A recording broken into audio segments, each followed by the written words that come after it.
Bismillahirrohmanirrohim. Assalamualaikum teman-teman semuanya, apa kabar? Semoga dalam kondisi sehat walafiat.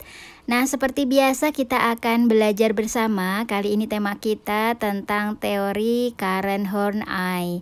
Ini salah satu teori psikologi yang hari ini sudah saya pelajari. Mudah-mudahan nanti bisa menjadi inspirasi buat teman-teman semuanya. Yuk kita mulai sharing kita.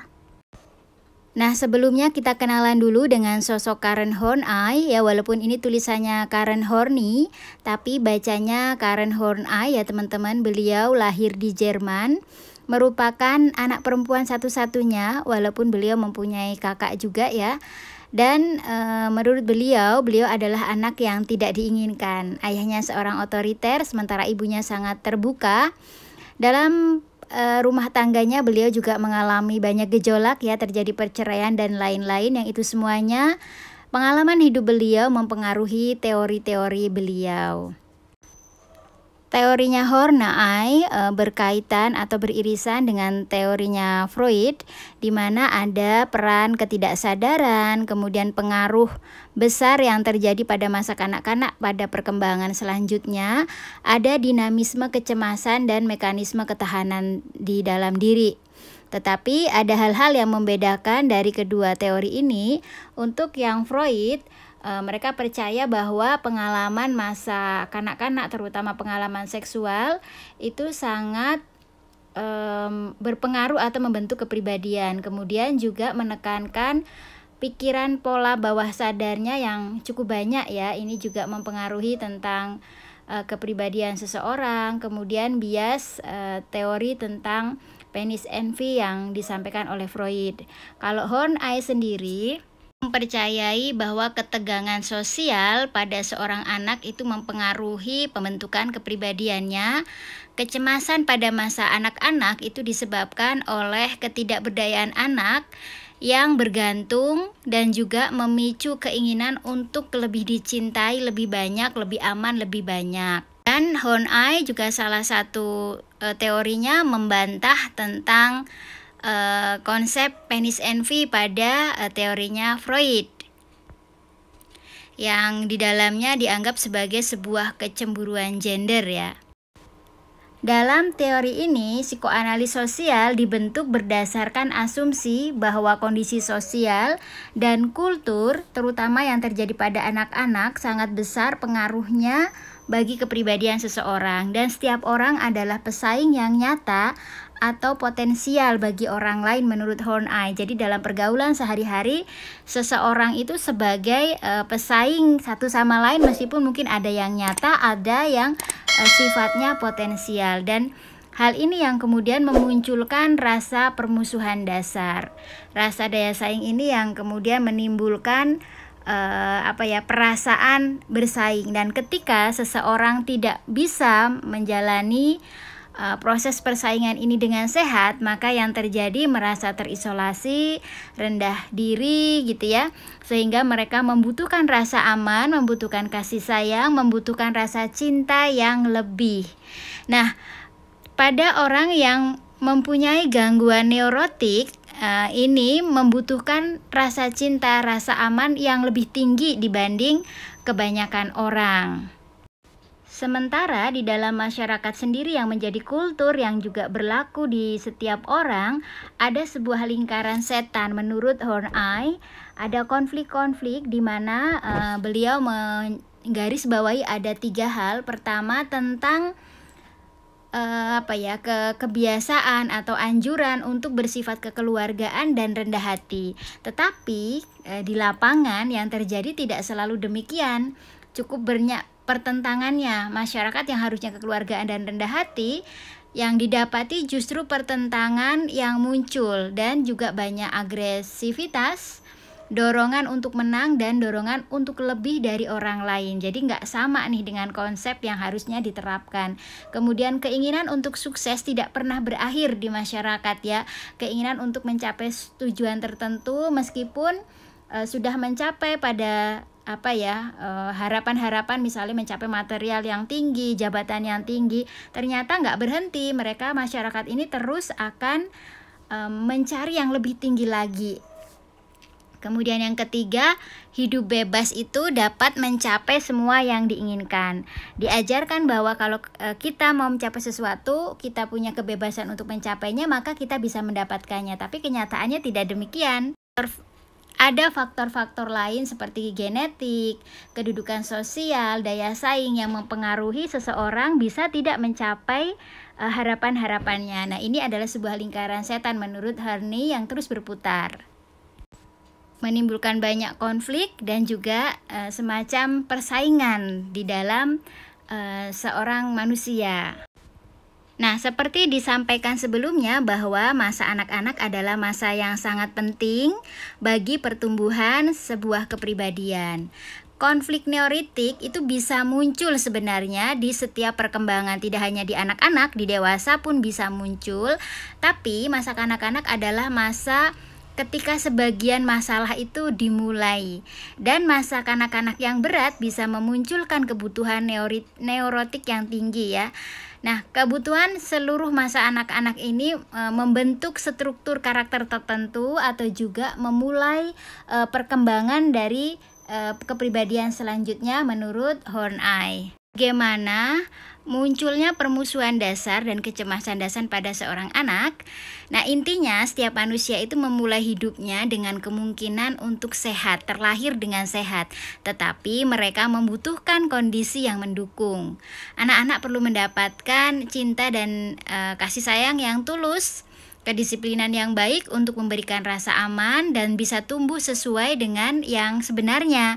Tetapi dalam kenyataannya ada orang-orang, anak-anak tertentu yang mendapat perlakuan berbeda dari kebanyakan yang lain. Misalnya, ketika seorang anak mendapat perlakuan pengabaian dari orang tuanya, mereka merasa diabaikan.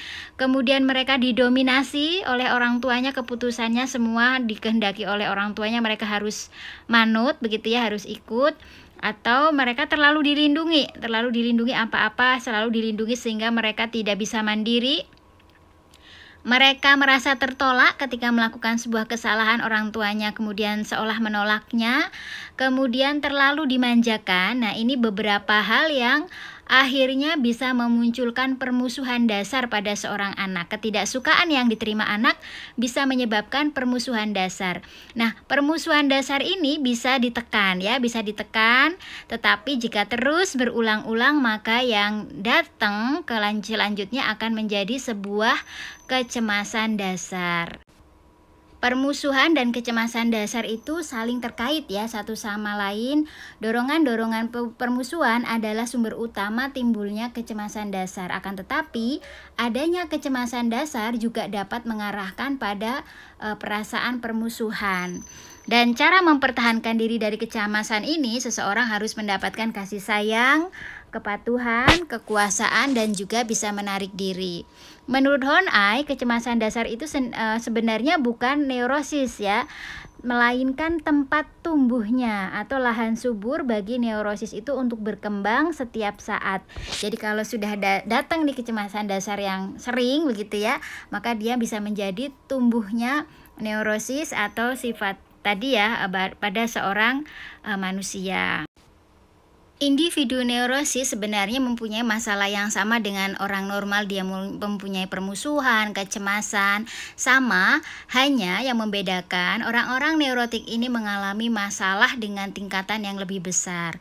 Kalau orang normal dalam menghadapi kecemasannya, dia bisa melakukan tindakan yang beragam ya, sementara pada orang yang mempunyai gangguan neurotik biasanya akan melakukan hal-hal yang sama berulang-ulang, melakukan tingkah laku yang sama sekali tidak produktif. Nggak produktif tapi diulang-ulang, begitu ya.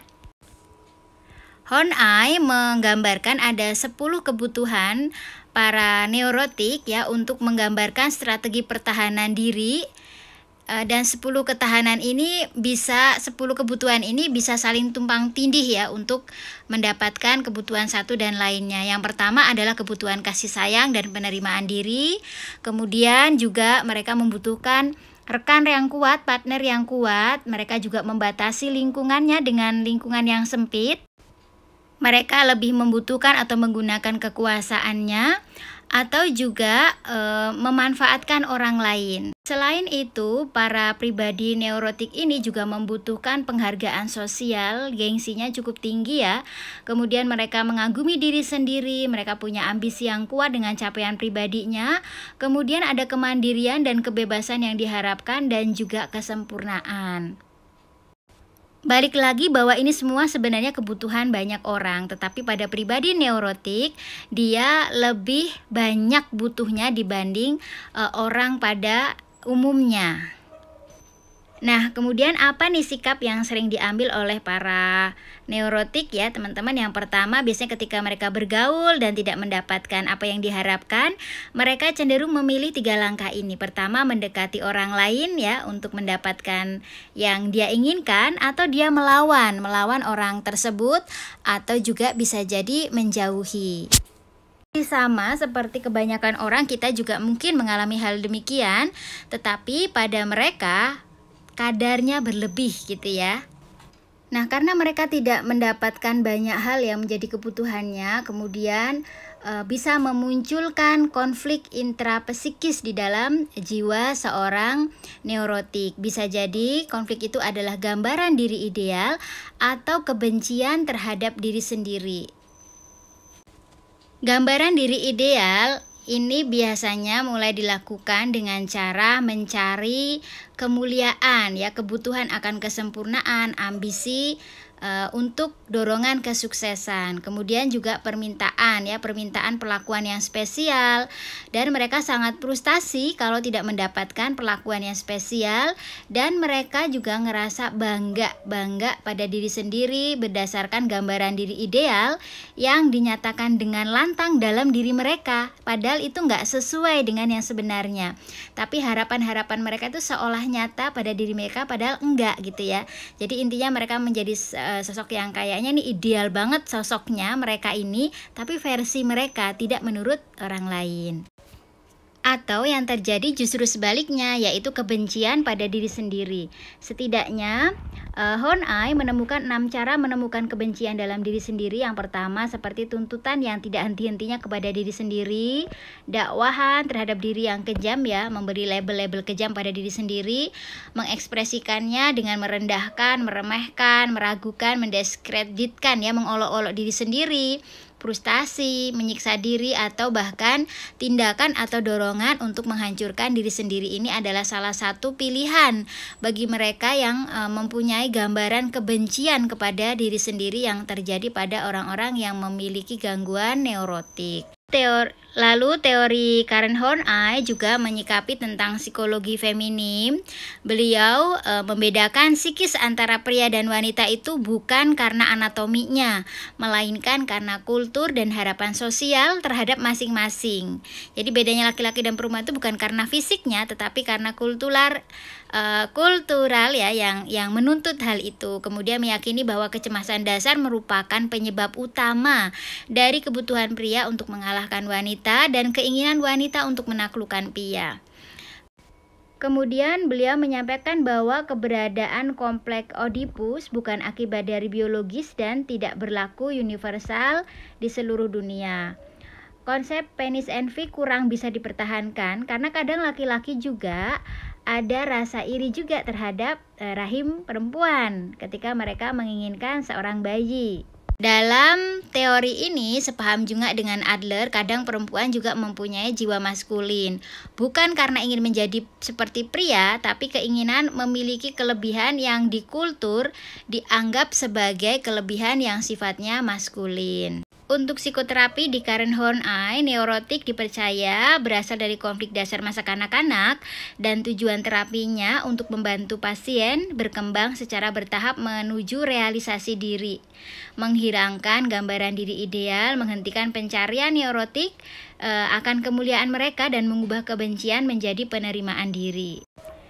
Di sini tugas terapi meyakinkan pasien bahwa solusinya lebih condong mendukung dibandingkan mengurangi inti dari masalah neurotik, dan teknik yang digunakan interpretasi mimpi dan asosiasi bebas.